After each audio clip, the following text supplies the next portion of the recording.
Good morning student. आज का हमारा सेकंड टॉपिक है फ्रेम्स। इससे पहले वाले वीडियो में मैंने बताया था आपको how we insert the image into the web pages. Now today's our second topic is HTML frames. तो मैं सबसे पहले आपको फ्रेम्स का ऑब्जेक्टिव बता दूं कि फ्रेम्स का ऑब्जेक्टिव क्या होता है। देखिए बच्चों, फ्रेम्स का ऑब्जेक्टिव होता है बेसिकली किसी भी विंडोज़ को सब विंडोज़ के अंदर डिवाइड करना। सब विंडोज़ का मतलब होता है, फॉर एग्जांपल जैसे कि आप अपने घर पर आपका बर्थडे है, केक लेकर के आते हैं, उस केक को आप सेवरल पार्ट्स में डिवाइड कर देते हैं। ठीक है, सेवरल पार्ट्स में डिवाइड कर देते हो। जो सेवरल पार्ट्स में डिवाइड कर देते हैं this is known as a frames. ठीक है, ये एक सिंपल सा मीनिंग समझ लिए कि जैसे घर पे आप अपने तरबूज या खरबूजा लेकर के आते हैं, आप उसको 2 पार्ट्स में या 3 पार्ट्स में या 100 पार्ट्स में या 1000 पार्ट्स में आप डिवाइड कर देते हैं। तो वो जो डिवाइडेड पार्ट्स होते हैं उसको क्या बोलते हैं? फ्रेम्स बोलते हैं। ठीक है, ये तो था फ्रेम्स की। फ्रेम का मतलब क्या होता है? बेसिकली फ्रेम्स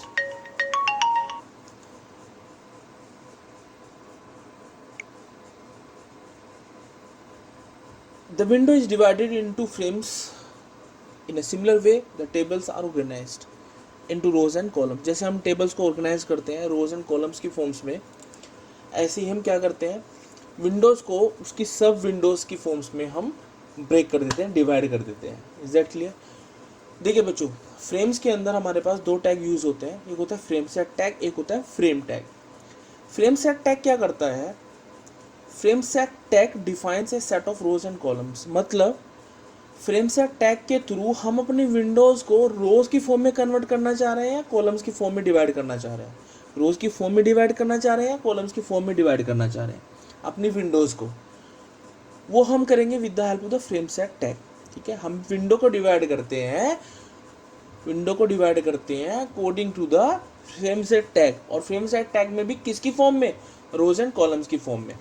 दूसरा टैग जो इसी के अंदर यूज होता है वो होता है आपका फ्रेम टैग। जब आपने अपने विंडोज को सब विंडोज के अकॉर्डिंग डिवाइड कर दिया तो उन सब विंडोज के नाम कैटेगराइज करने के लिए, नाम इंडिविजुअल नाम डिफाइन करने के लिए जो हम टैग यूज करते हैं उसे बोलते हैं फ्रेम टैग। दोबारा समझिएगा कि जब हम अपनी विंडोज को डिवाइड कर देते हैं सब विंडोज के अकॉर्डिंग, तो सब विंडोज में डिवाइड करने के लिए जो हम जिस टैग का यूज करते हैं उसे बोलते हैं फ्रेम सेट टैग।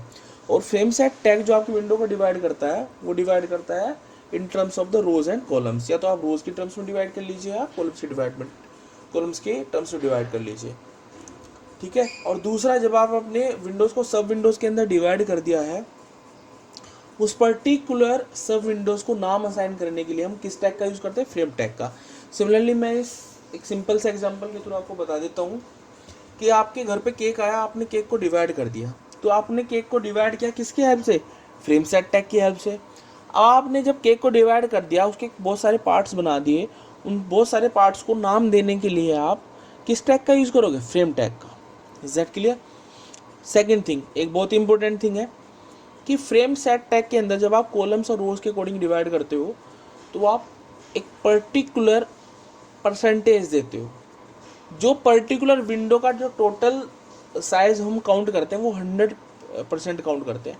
उस 100% को या तो आप 2 पार्ट्स में डिवाइड कर लीजिए, 3 पार्ट्स के अंदर डिवाइड कर लीजिए, 4 पार्ट्स के अंदर डिवाइड कर लीजिए, वो आपकी मर्जी है। बट जितने भी सब पार्ट्स के अंदर डिवाइड करेंगे उनका टोटल सम एग्जैक्ट 100% के इक्वल होना चाहिए। जैसे कि आप 100% को डिवाइड कर सकते हैं 20, 60, 20, कितना हो गया?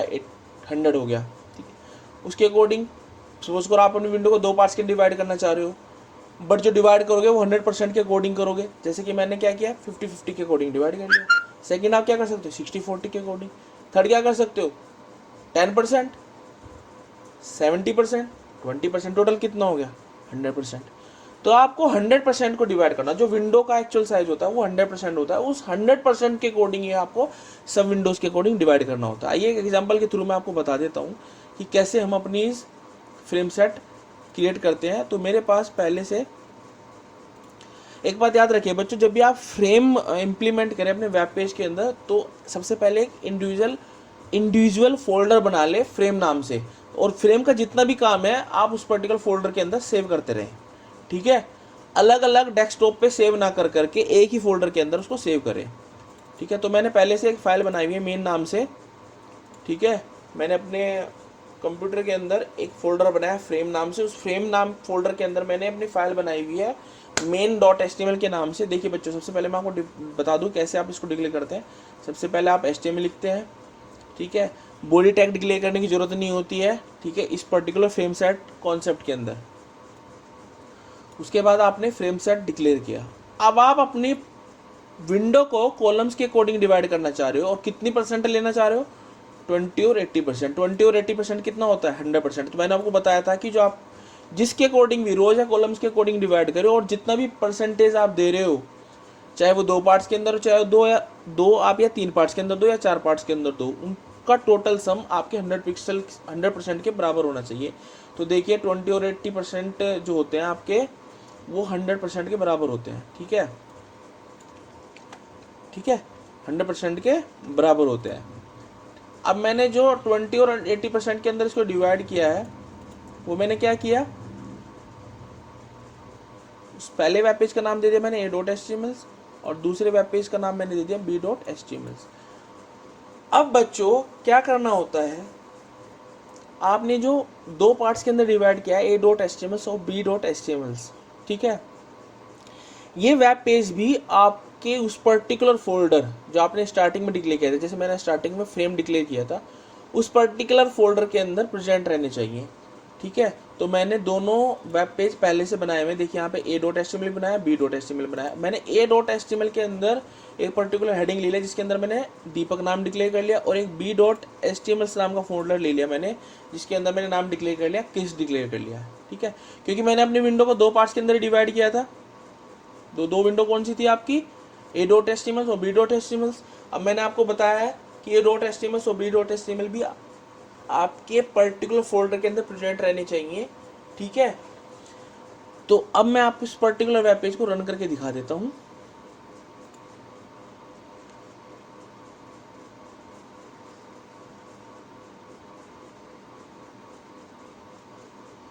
जो फ्रेम टैग आप डिक्लेयर करते हो, फ्रेम टैग के साथ उसका एक एट्रीब्यूट यूज करते हो src। ये पर्टिकुलर उस वेब पेज की लोकेशंस को उठा करके आपकी करंट वेब पेज के अंदर पेश कर देता है। जैसे कि a.html को मुझे किसके अंदर लेकर के आना है, main.html के अंदर लेकर के आना है, तो मैं मुझको फ्रेम के साथ src एट्रीब्यूट डिक्लेयर करना होता है। आप a.html की कंप्लीट लोकेशंस भी दे सकते हो और a.html भी लिख सकते हो, ठीक है। आइए मैं इसको रन करके दिखा देता हूँ आपको। सूटेबिलिटी,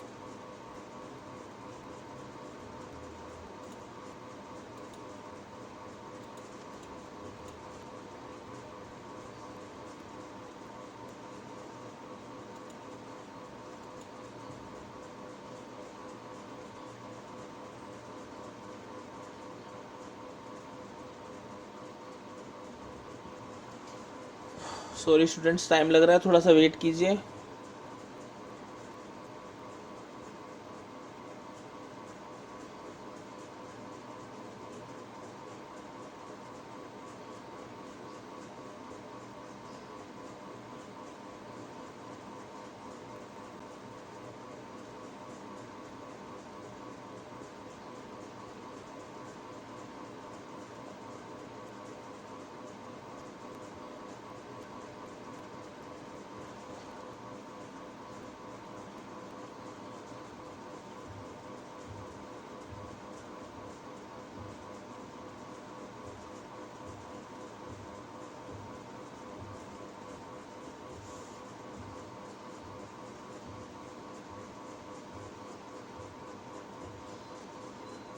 ये देखिए आपकी 20% और 80% के अकॉर्डिंग आपकी विंडोज डिवाइड होकर के आ गए। 20% में आपने जो a.html लिखा था, a.html के अंदर आपने जो हेडिंग दिया था उसमें आपने दीपक लिखा हुआ था।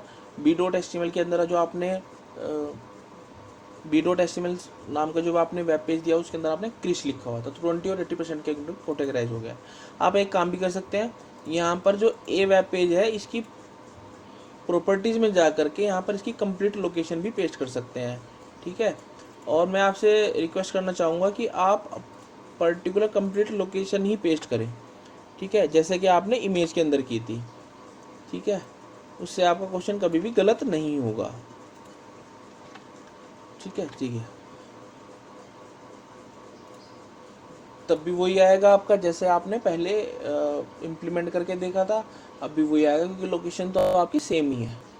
ठीक है, तो एक बात मैं आपसे दोबारा बता दूं कि आपको जो फ्रेम के जितने भी प्रोग्राम्स आप करो उन सब के लिए आप अलग से एक सेपरेट फोल्डर बना दो और उससे रिलेटेड फाइल आप उसी पर्टिकुलर फोल्डर के अंदर सेव करते रहो।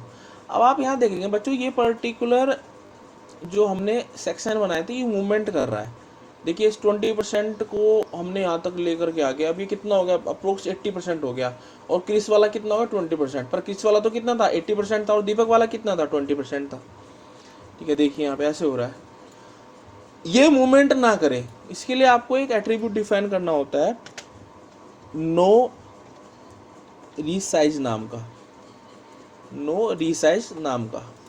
तो आप a dot H T M L double quote जहाँ पर भी बंद होगा उसके बाद आप लिख सकते हैं। तो ये आपका मूवमेंट नहीं करेगा। देखिए अब ये मूवमेंट नहीं करेगा, कितनी भी कोशिश कर लीजिए, ये देखिए यहाँ पे ये मूवमेंट नहीं कर रहा है। अब कितना भी आप माउस लेकर के यहाँ पे मूवमेंट करने की कोशिश कीजिए, नहीं करेगा। तो ये मूवमेंट नहीं करे उसके लिए आप नो रिसाइज एट्रीब्यूट देंगे। अगर आपको मूवमेंट कराना है तो आप उसके लिए क्या करेंगे, नो रिसाइज एट्रीब्यूट हटा देंगे। अब बच्चों देखिए मैं यहाँ पर एक नया कॉन्सेप्ट इंप्लीमेंट करने जा रहा हूँ। अब मैं अपने पर्टिकुलर विंडो को 3 पार्ट्स के अंदर डिवाइड करने जा रहा हूँ कॉलम्स की फॉर्म से, 20, 60 और 20% की फॉर्म में।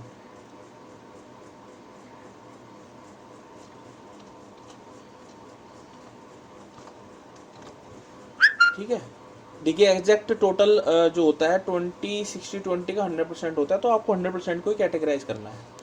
अब मेरे पास 3 विंडो हो गई, 3 सब विंडो हो गई। 20% वाली का नाम क्या है, ए डॉट एचटीएमएल। 60% वाली का नाम क्या है, बी डॉट एचटीएमएल। और थर्ड वाली का नाम क्या है, 20%, जिसका नाम मैंने अभी तक डिक्लेयर नहीं किया। तो मैं यहाँ पे क्या करता हूँ बच्चों, कंट्रोल सी करके यहाँ पे कंट्रोल वी कर देता हूँ और मैं यहाँ पर नाम चेंज कर देता हूँ सी डॉट एचटीएमएल। अब ये सी डॉट एचटीएमएल आपका जहाँ पर आपके टोटल्स फाइल्स हैं फ्रेम नाम के फोल्डर के अंदर, वहाँ पर प्रेजेंट रहना चाहिए। ये मैंने पहले से बना करके रखा, मैं आपको दिखा देता हूँ। सी डॉट एचटीएमएल के अंदर मैंने नाम लिया हुआ है पोलक। अब मैं मेन फाइल के अंदर जाता हूँ, आपको मेन फाइल को रन करना है। कभी आप ABC को रन कर दो, ABC तो सब विंडो है जो कि कनेक्टेड है आपके मेन डॉट एचटीएमएल से। ठीक है, अब मैं इसको रन करके दिखा देता हूँ आपको। देखिए आपके 3 पार्ट्स के अंदर डिवाइड होकर के आएगी 20, 60 और 20, मतलब टोटल आपके 100%।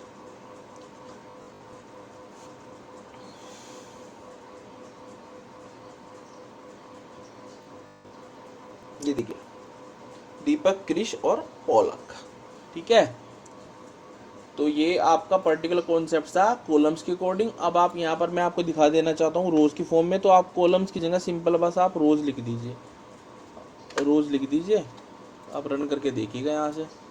अब आपके जितने भी फ्रेम्स थे वो आपके रोज की फॉर्म्स में कन्वर्ट होकर के आ जाएंगे। कितने फ्रेम्स हैं इसके अंदर, 3 फ्रेम्स है, 20, 60 और 20% के हिसाब से। देखिए ये आ गए। अब आप चाहें तो इसका बीजी कलर भी दे सकते हैं। तो मैं जैसे BGCOLOR BG colour equal to double quotes के अंदर मैंने a.html जो नाम का वेब पेज बनाया था उसका मैंने आप दे दिया येलो। इसी को मैं यहाँ से कॉपी करके b.html के अंदर पेस्ट कर देता हूँ। यहाँ पे दे देता हूँ मैं पिंक, और यहाँ पर मैं दे देता हूँ बच्चों ब्लू। अब अपनी मेन डॉट एचटीएमएल फाइल को रन कीजिएगा, तो आपके जो फ्रेम्स है वो कलर्स की फॉर्म में भी आ जाएंगे।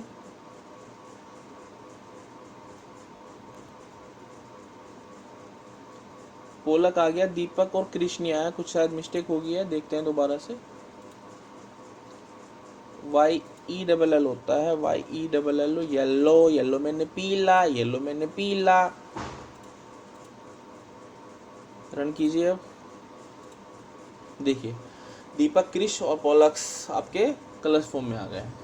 तो आप ये जो आपने a.html, b.html, c.html इन तीनों वेब पेज के अंदर आप कुछ भी इम्प्लीमेंट कर सकते हैं। a.html के अंदर आप टैग्स भी लेकर के आ सकते हैं, b.html के अंदर आप लिंक भी लेकर के आ सकते हैं। ठीक है, तो ये आपकी मर्जी होती है। जैसे देखिए a.html के अंदर मैं एक लिंक बना करके दिखा देता हूँ आपको। तो मैं क्या लिखता हूँ,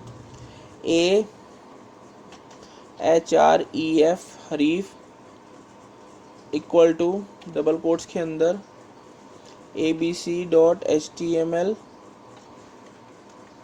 यहाँ पर मैंने बंद कर दिया उसको। यहाँ पर मैं लिखता हूँ लिंक, और उसके बाद मैंने यहाँ पर अपने ए टैग को क्लोज कर लिया। ये देखिए मैंने यहाँ पर एक लिंक भी बना दिया।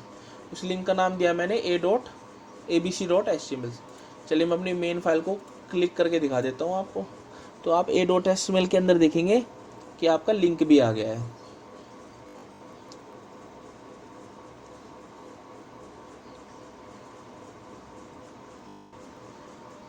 ये देखिए लिंक भी बन के आ गया। ये लिंक खुलेगा नहीं क्योंकि मैंने अभी इस वेब पेज के अंदर लिंक ABC नाम का वेब पेज मेरे पास अवेलेबल है ही नहीं। तो ये देखिए यहाँ पे लिंक भी बन करके आ गया।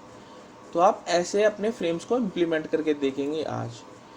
तो ये था बच्चों आज का हमारा टॉपिक, इमेजेस और frames, how we insert the image into the web page और how we create the frames. So एक बात याद रखना बच्चों कि जो फ्रेम्स होते हैं वो आपको जब आप अपना मेजर प्रोजेक्ट बनाओगे, कोई भी वेबसाइट बनाने के लिए बहुत ही ज़्यादा हेल्पफुल होते हैं। ठीक है, तो फ्रेम्स की बहुत अच्छे से प्रैक्टिस कीजिएगा और मैं आगे इसके आपके बहुत सारे प्रैक्टिकल्स कराऊंगा। ठीक है, आई होप आपको ये समझ में आया होगा।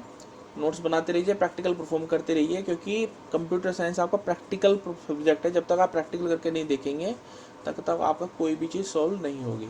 Thank you, thanks a lot.